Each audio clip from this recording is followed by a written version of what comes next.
Welcome to our channel. నేను మీ Prashanth. Director Rajamouli స్నేహితుడు శ్రీనివాసరావు గారు అయితే కొన్ని వీడియోస్ వాళ్ళ ఆరోపణలు అయితే చేస్తున్నాడు. ఇంతకీ అవేంటి, మరి అవి నిజమేనా? దీని గురించి అయితే మాట్లాడేందుకు ప్రస్తుతం మనతో పాటు ప్రొడ్యూసర్ నట్టుకుమార్ గారు ఉన్నారు. నమస్తే అండి. నమస్తే సార్, రాజమౌళి గారి స్నేహితుడు శ్రీనివాస్ గారు అయితే ఒక వీడియో వైరల్ అవుతుంది ఇప్పుడు. సో అది ఇంతవరకు నిజం అంటారు? అంటే తను చాలా టార్చర్ పెడుతున్నాడు అని చెప్పేసి అయితే కొంచెం వైరల్గా మారుతుంది. సో ఇది ఎంతవరకు నిజం అంటారు? ఇప్పుడు ఆయన ఏం చెప్తున్నాడు?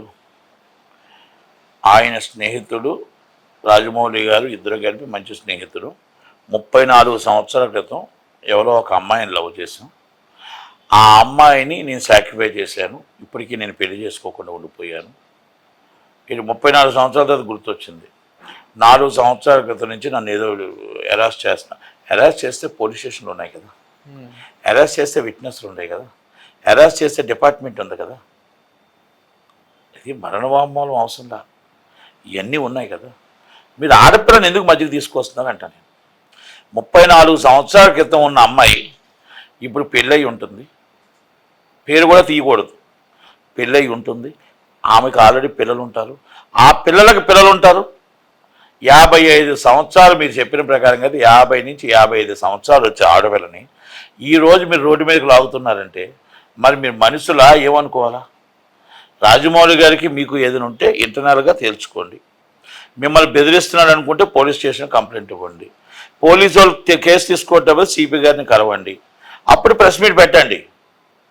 మీరు మరణ వాంగ్మూలం అని ఇలాంటి విషయాలు తీసుకొచ్చి ఆడపిల్లని రోడ్డు మీద తీసుకురావడం అనేది కరెక్ట్ కాదు. ఆడపిల్ల మీద మన అబాండాలు వేయడం కరెక్ట్ కాదు. ఆ రోజు నీకు లవ్ చేసావు, ఆయన చేశాడు, నువ్వు చేసావు, నేను సాక్రిఫై చేశాను, ఇవన్నీ అవసరమా? ముసలి అది కాదు, 34 సంవత్సరాలు ముసలోడు అయిపోయిన తర్వాత ఈ రోజు నువ్వు నేను సాక్రిఫై చేశా ఏమన్నా 1 సంవత్సరం 6 నెలల? ఇదేం పద్ధతి నీకు? ఆ పిల్లని బయట తీసుకొచ్చి ఆ అమ్మాయిని మాట్లాడటం తప్ప కాదా? ఒక ఆడపిల్లని మనం బయట తీయొచ్చా? ఒక ఆడపిల్లని మనం బయట పెట్టొచ్చా? నీకు సాంప్రదాయం తెలుసా? పద్ధతి తెలుసా? మీకు నేను ఒకటే రాజమౌళి గారి విషయంలో మాట్లాడు. రాజమౌళి గారు మీరు కూర్చోండి, మీ ఇష్టం తెలుసుకోండి. ఎప్పుడు తేల్చాలి? నువ్వు సంవత్సరం ముందు సాక్రిఫై చేసిన సంవత్సరం తర్వాత ఆ అమ్మాయి ఇలాగన్నదంటే ఆ అమ్మాయికి ఆల్రెడీ మ్యారేజ్ అయిపోయి ఉండొచ్చు, ఆ అమ్మాయికి ఆల్రెడీ పిల్లలు ఉండొచ్చు, ఆ అమ్మాయికి ఆల్రెడీ మనవలు ఉండొచ్చు. నాకు అది ఎవరో తెలుసు. నేను పేరు చెప్పను, చెప్పకూడదు కూడా, పద్ధతి కూడా కాదు. నాకు తెలియక ఎవరో నేను అనట్లేదు, నాకు తెలుసు, కానీ నేను చెప్పను. పద్ధతి కాదు అది. అంటే వీళ్ళ ముగ్గురు స్టోరీ మనము ఈ స్టోరీ తీసుకొని మూవీ తీస్తే అదే చెప్పుతో కొట్టాలా ఎలాంటిది? ఎందుకంటే ప్రతిదీ కూడా రియల్ స్టోరీలో ఉంటాయి.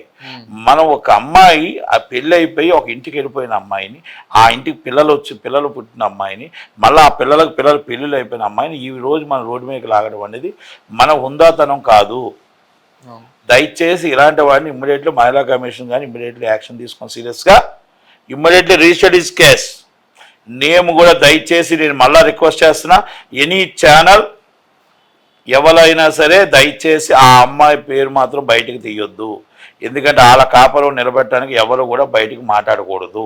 ఇది పద్ధతి కాదు. 34 సంవత్సరాల క్రితం ప్రతి యువతలో మేము కానీ ఇంకోటి కానీ మీరు కానీ ప్రతి ఒక్కరు కూడా ఆ టైంలో ఏదో ఒక ఇన్సిడెంట్ జరుగుతూనే ఉంటాయి.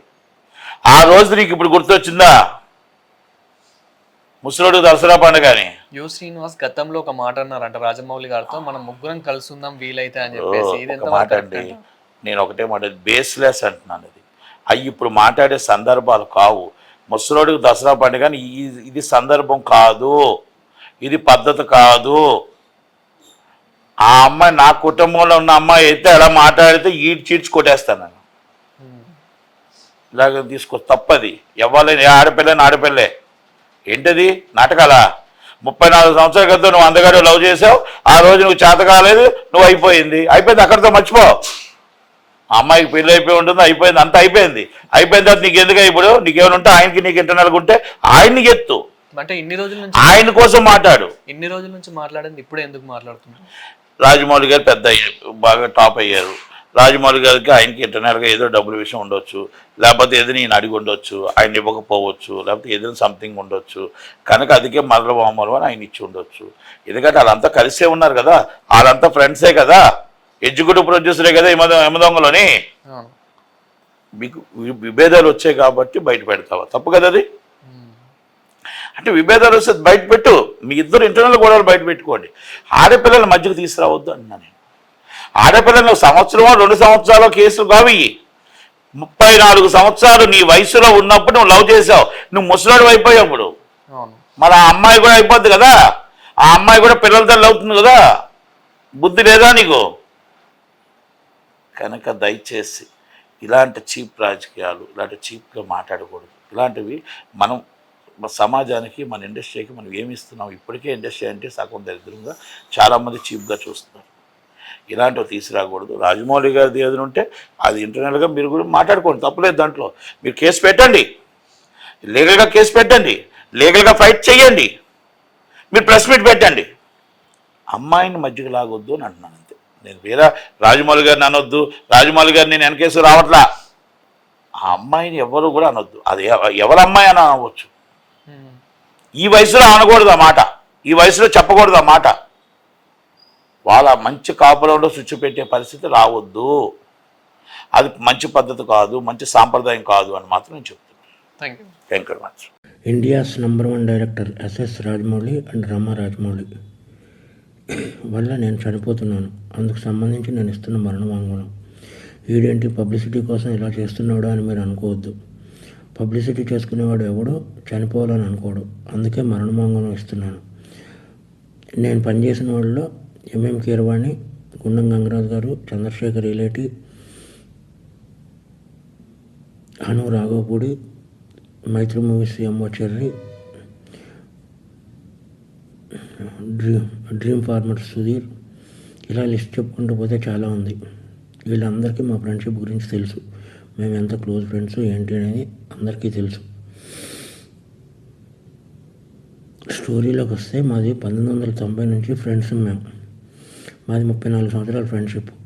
రామాయణం, మహాభారతం ఆడవాళ్ళ వల్ల జరిగాయి అంటే ఏంటో అనుకున్నాను, కానీ ఒక అమ్మాయి వల్ల మేము ఇలా అవ్వాల్సి వస్తుందని కళ్ళలో కూడా ఊహించలేదు.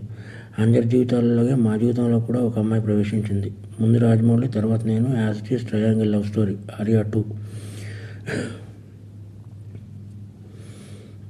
కానీ ముగ్గురం క్లోజ్ కాబట్టి ఇప్పుడు ఏం చేద్దాంరా నేను రాజమౌళిని అడిగితే, ఏం చేస్తాం, మీరు సాక్రిఫైస్ చేయాలి అన్నాడు. అలా ఎలా కుదురుతుంది? అలా సాక్రిఫైస్ చేయడం కుదరదు, మనం ముగ్గురం కలిసి ఉందాం అన్నాను. అది దారుణంగా ఉంటుంది అన్నాడు. అప్పుడు నేను పెళ్లి చేసుకున్నాను, అప్పుడు 4 కలిసి ఉందాం అన్నాను. అది చాలా చండాలంగా ఉంటుంది, సమాజం ఒప్పుకోదు అన్నాడు.